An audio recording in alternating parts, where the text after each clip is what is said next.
श्री शिवाय नमस्तुभ्यम। दोस्तों, गुरुजी ने कहा कि जब आपके ऊपर लाखों रुपए का कर्जा हो चुका हो और आप अपने कर्ज को लेकर बहुत परेशान रहते हो, आपके साथ आपका पूरा परिवार भी हमेशा कर्ज की समस्या को लेकर बहुत ही दुखी रहता हो, आपने अलग अलग दिन बहुत सारे उपाय कर लिए हो, आपने कर्जा उतारने के लिए वो सब कुछ कर लिया हो जो आप कर सकते हैं, लेकिन फिर भी कर्जा उतर ना रहा हो, तो पूज्य गुरुजी ने कहा कि बुधवार के दिन आपको ये दो उपाय करने से बिल्कुल भी नहीं चूकना है। तो चलिए जानते हैं इन खास उपायों को, लेकिन उससे पहले एक प्रार्थना, अगर आप चैनल पर नए हैं तो कृपया चैनल को सब्सक्राइब अवश्य कर लें। देखिए, गुरुजी कहते हैं कि जैसे हम लोग कोई भी नया काम शुरू करने से पहले शुभ मुहूर्त का इंतजार करते हैं, ठीक उसी प्रकार जब हम ये उपाय करें तो हमें भी किसी विशेष मुहूर्त का इंतजार करना चाहिए, और ये बुधवार उन्हीं विशेष मुहूर्त में से एक है। इस दिन बहुत ही अच्छी तिथि पड़ रही है और इसीलिए आपको इस वीडियो में बुधवार के दिन किए जाने वाले दो प्रमुख उपायों को बताया जाएगा। पहला उपाय आपके घर में धन धान्य की वृद्धि करेगा, माता लक्ष्मी की कृपा आपको प्राप्त कराएगा, जिससे आपके घर में धन का आगमन होगा और आपकी कई परेशानियों से छुटकारा आपको मिलेगा। और दूसरे उपाय में हम बात करेंगे भारी से भारी कर्ज चुकाने का। आप चाहें तो दोनों उपाय कर सकते हैं, और अगर आप दोनों में से कोई एक उपाय करना चाह रहे हैं तो फिर आप एक उपाय भी कर सकते हैं। चलिए अब बात करते हैं पहले उपाय की। गुरुजी ने कहा कि पहला उपाय आपके जीवन में धन की परेशानी को समाप्त कर देगा। ये उपाय आपके जीवन में धन, वैभव, सुख, शांति, संपत्ति, इन सभी की प्राप्ति कराएगा। आपके जीवन में इन सभी समस्याओं को लेकर जो विघ्न उत्पन्न हो रहे हैं वो बहुत ही जल्द समाप्त हो जाएंगे। देखिए, इस उपाय के लिए आपको सबसे पहले जरूरत पड़ेगी एक हरी इलायची की, लेकिन ध्यान रखिएगा कि हरी इलायची खंडित या टूटी हुई नहीं होनी चाहिए, क्योंकि महादेव में कोई भी सामग्री खंडित समर्पित नहीं की जाती है। इसी के साथ आपको लेना है सिर्फ एक बेलपत्र, लेकिन फिर ध्यान रखिएगा कि बेलपत्र भी कटी फटी या खंडित नहीं होनी चाहिए। अभी कल की अपनी शिव महापुराण की कथा में पूज्य गुरुजी ने कहा कि जब भी आप शिवालय जाएं और शिवलिंग में एक बेलपत्र समर्पित करें तो हमेशा उसका डूट तोड़कर हटा दें। डूट यानी डंठल, आपको समझाने के लिए सामने स्क्रीन पर दिखाया जा रहा है, ये होता है डूट यानी डंठल।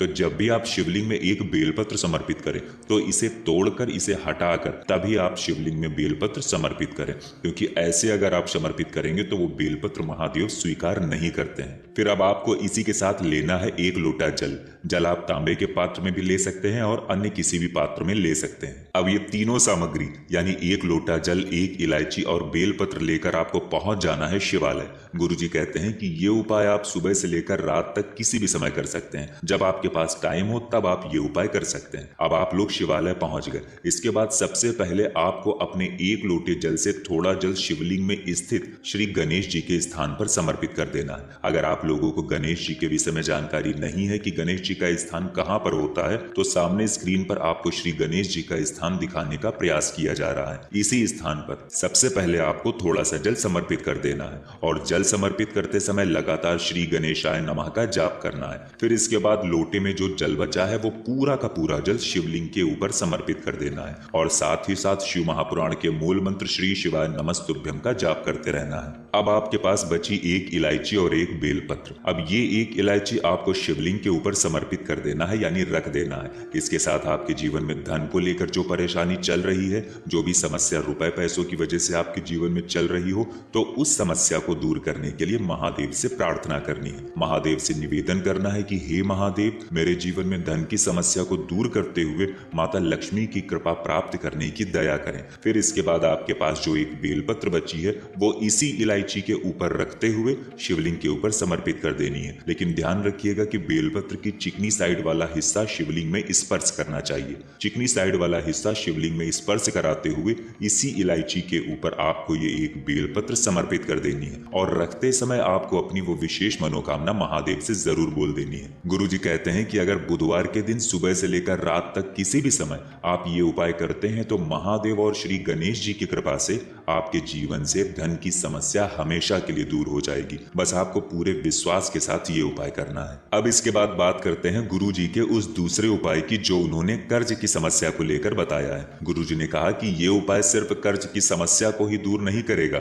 बल्कि मां लक्ष्मी की कृपा भी प्राप्त कराएगा, और साथ ही साथ अगर कोई व्यक्ति आपका पैसा लेकर भाग गया है तो ये उपाय करने के बाद वो व्यक्ति स्वयं आकर आपका पूरा पैसा वापस करेगा। पूज्य गुरुजी ने बताया कि ये उपाय आपको बुधवार बुधवार को तो करना ही है, और अगर आप चाहें तो बुधवार के अलावा अन्य किसी भी दिन ये उपाय कर सकते हैं। आप ये उपाय सिर्फ प्रदोष काल के समय ही करेंगे। अब जिनको प्रदोष काल का समय नहीं पता उनके लिए बता दिया जाए कि प्रदोष काल का समय शाम का समय होता है। सूर्यास्त के 45 मिनट पहले और सूर्यास्त के 45 मिनट बाद का जो समय होता है, यानी ये जो 1.5 घंटे का समय होता है, उसे ही प्रदोष काल का समय कहा जाता है। और इसी समय आपको ये उपाय करना है। देखिए, इस उपाय में आपको जरूरत पड़ेगी सफेद पुष्पों की, यानी सफेद फूलों की। आपको 7 सफेद फूल ले लेने हैं, 7 यानी 7। आप कोई भी 7 सफेद रंग के फूल ले सकते हैं। बस एक बात का विशेष ध्यान रखिएगा कि आप कैसा भी सफेद फूल लें चलेगा, लेकिन बस आप केतकी का फूल मत लीजिएगा, क्योंकि केतकी का फूल भी सफेद रंग का ही होता है। सामने आपको स्क्रीन पर दिखाया जा रहा है, ये होता है केतकी का फूल।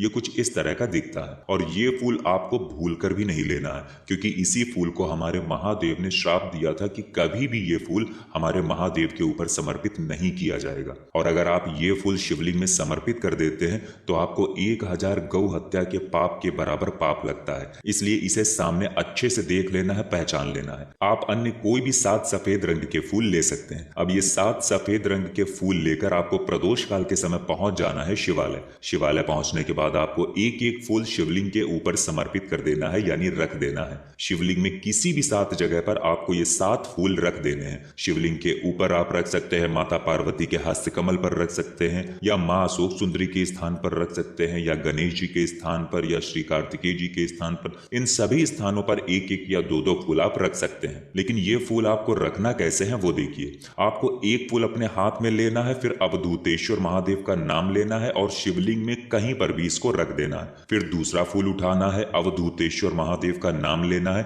और शिवलिंग में कहीं पर भी रख देना है। ऐसे करते करते आपको 7 बार अवधूतेश्वर महादेव का नाम लेना है और एक एक फूल शिवलिंग में समर्पित कर देना है, यानी रख देना है। फिर इसके बाद वहीं शिवलिंग के सामने 2 मिनट बैठकर उस व्यक्ति का नाम लेकर, जिस व्यक्ति से आपने कर्जा लिया है या जो व्यक्ति आपका पैसा लेकर भाग गया है, उसका नाम लेते हुए और जितना पैसा है वो मन ही मन बोलते हुए महादेव से प्रार्थना करनी है कि हे मेरे महादेव, मेरे जीवन में कर्ज को लेकर बहुत ज्यादा समस्या चल रही है, कृपया करके इस व्यक्ति के इतने कर्ज को समाप्त करने की दया करें। आपकी कृपा से माता लक्ष्मी की प्राप्ति हो, जिससे इतना बड़ा कर्जा अदा किया जा सके। ऐसा महादेव से बोलते हुए अपने मन की बात बोल देनी है, लेकिन ध्यान रखना है कि आपको अवधूतेश्वर महादेव का नाम लेते हुए ही उनसे ये प्रार्थना करनी है। गुरुजी कहते हैं कि अगर आप इस प्रकार से ये आसान सा उपाय सिर्फ एक बार कर लेते हैं तो आपके कर्जे में आपको बहुत ही जल्द राहत मिलना शुरू हो जाएगा। बस आप मेरे महादेव से पूरे दिल से प्रार्थना करिएगा। अगर आप पूरे दिल से प्रार्थना करेंगे तो मेरा महादेव भी